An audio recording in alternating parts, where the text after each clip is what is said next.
Donc le gars dit une parfaite suite pour les Chevaliers du Tintamarre, plus grandiose, plus loufoque, plus drôle, plus profond, plus épique, plus alcoolisé, plus sexy. Du coup, là, on parle de la suite des Chevaliers du Tintamarre. Oui, alors une suite qui n'est... Oui, c'est une suite parce que ça se passe 3 ans plus tard et que... Non, on peut le lire si on n'a pas lu le premier. On peut tout à fait le lire si on n'a pas lu le premier. Maintenant, il y a un certain nombre de choses à l'extérieur de l'intrigue du roman elle-même, mais à l'intérieur de la vie des personnages, qui vont évoluer parce qu'eux existent dans cet univers. 3 ans se sont écoulés, leurs vies ont changé. Mais on peut très bien, si on n'a jamais lu Les Chevaliers du Tintamarre ou qu'on n'arrive pas à mettre la main dessus, ou parce que cette histoire-là ne nous intéresse pas, parce que c'est du polar, parce que c'est un polar fantastique. C'est un univers complètement imaginaire qui est très inspiré par notre Europe on va dire du XVIIe siècle, même si ça ne respecte absolument aucune vérité historique. C'est très inspiré de notre Europe du XVIIe siècle. En tout cas, dans le ton, dans la langue, dans les ambiances, dans les préoccupations aussi des personnages. Mais dans le premier, dans Les Chevaliers du Tintamarre, j'ai davantage traité ça sous forme d'intrigue policière. Fantastique, mais policière. Le deuxième est un voyage. Ça va commencer aussi dans la cité de Morguepierre, une cité portuaire battue par les vents et la pluie, où les Chevaliers du Tintamarre, on va dire les survivants du premier livre, sont légèrement brouillés, mais vont se rabibocher très rapidement parce qu'il se passe des choses étranges dans la ville. Sauf que là, on ne reste pas à Morguepierre, on va très rapidement monter sur un étrange navire qui s'appelle le navire des âmes cabossées et partir faire un furieux tour du monde. Le premier, on va dire, est une sorte de pastiche de roman policier de KPDP. Et là, on est davantage sur le conte philosophique. Davantage sur les contes philosophiques. Ça, c'est plus une forme de fond, mais c'est vraiment un roman d'aventure, de voyage. On va découvrir des peuplades assez farfelues, que j'espère assez innovantes par rapport à ce qu'on propose aussi dans les genres de l'imaginaire. Oui, il y a une quête. Ah oui, parce que je vais bouffer dans la gamelle de Cervantes et de Melville. Il y a du Moby Dick, il y a du Don Quichotte. Alors, ce principe de quête et de chemin, de rencontre, Oui, alors c'est une chose qu'on m'a parfois dite. Donc, moi, avant d'être romancier, j'ai été pendant une 20aine d'années auteur de jeux de rôle, donc scénariste, et inventer des univers imaginaires et inventer des histoires que les gens vont jouer autour de leur table, de façon à ne jamais s'ennuyer, que ça tourne rapidement, que chacun à son tour puisse avoir quelque chose à vivre et à raconter.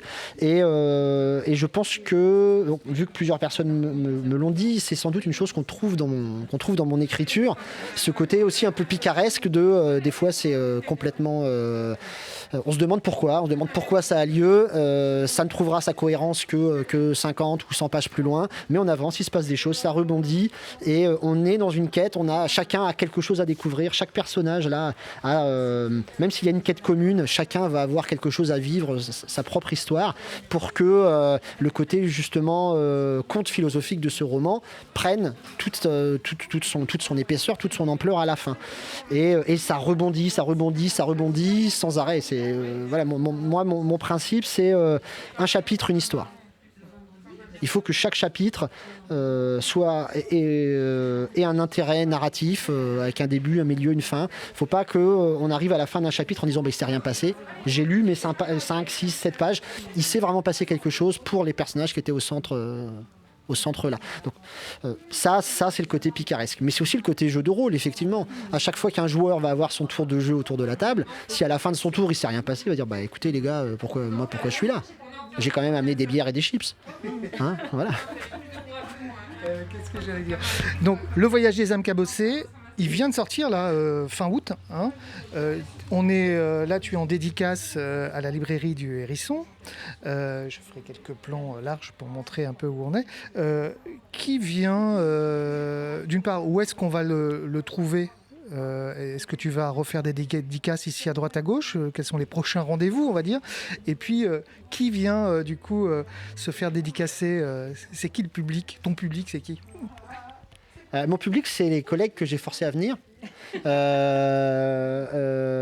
ma compagne, mes belles-filles, des copains.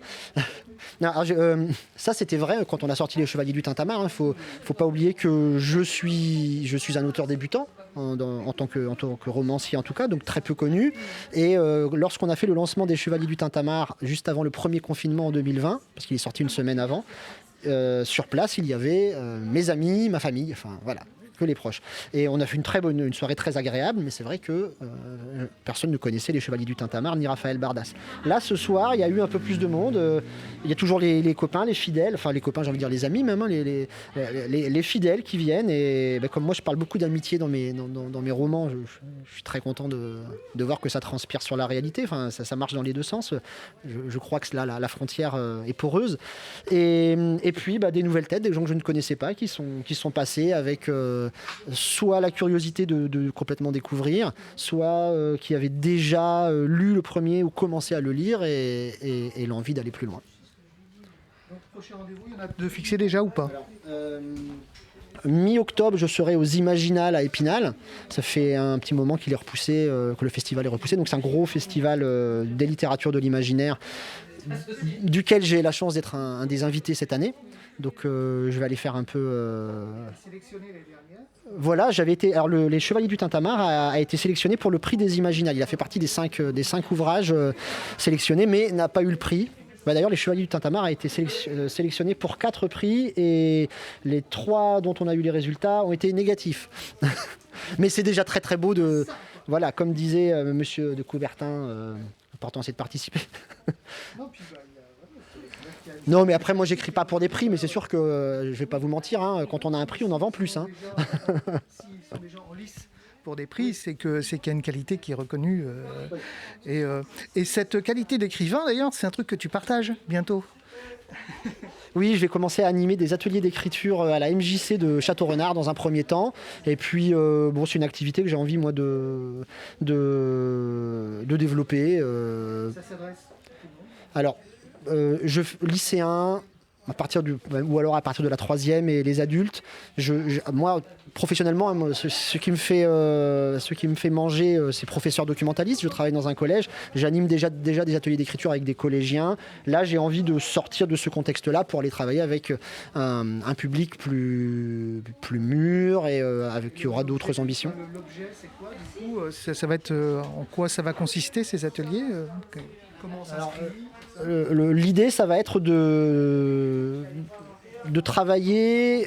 Je pense que en fonction de ce que les gens vont avoir envie de trouver déjà, je vais m'adapter parce que moi, des exercices d'atelier d'écriture, j'en ai des banques entières. Hein, c'est des choses que je fais depuis des années et que je n'ai pas inventées.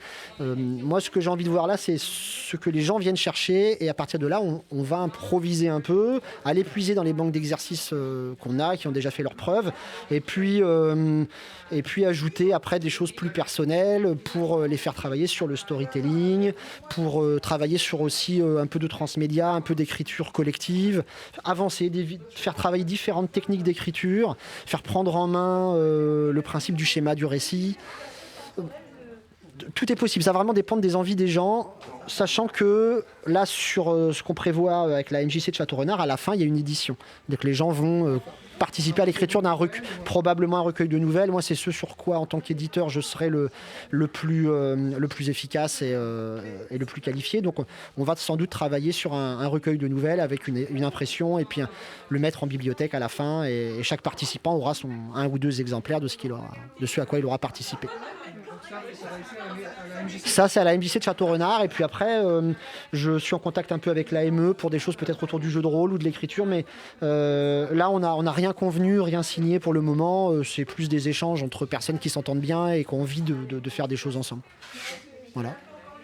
Nouveau roman, on rappelle Le Voyage des âmes cabossées, qui est la suite des Chevaliers du Tintamarre. Et tout ça, c'est dans toutes les bonnes librairies et sur les sites. Voilà. Et j'aurais une dernière question. Là, tes personnages, est-ce que tu as pensé une 3e aventure ? En fait, le problème n'est pas de penser à une 3e aventure. Le problème, c'est de se dire, mais quand est-ce que je m'arrête ? En fait, j'ai commencé d'autres choses, j'écris d'autres choses en ce moment qui me plaisent aussi énormément, mais j'ai une envie assez furieuse de revenir dans l'univers des Chevaliers du Tintamarre. Et puis moi aussi, venant du milieu du jeu de rôle, du monde du jeu de rôle, on me demande régulièrement si je vais en faire un jeu un jour. J'ai envie de dire que j'en ai très envie, mais je suis pas prêt. Donc si je continue, il y aura d'abord une troisième aventure des Chevaliers du Tintamarre et peut-être après un jeu de rôle. Mais tout ça n'est pas encore complètement d'actualité.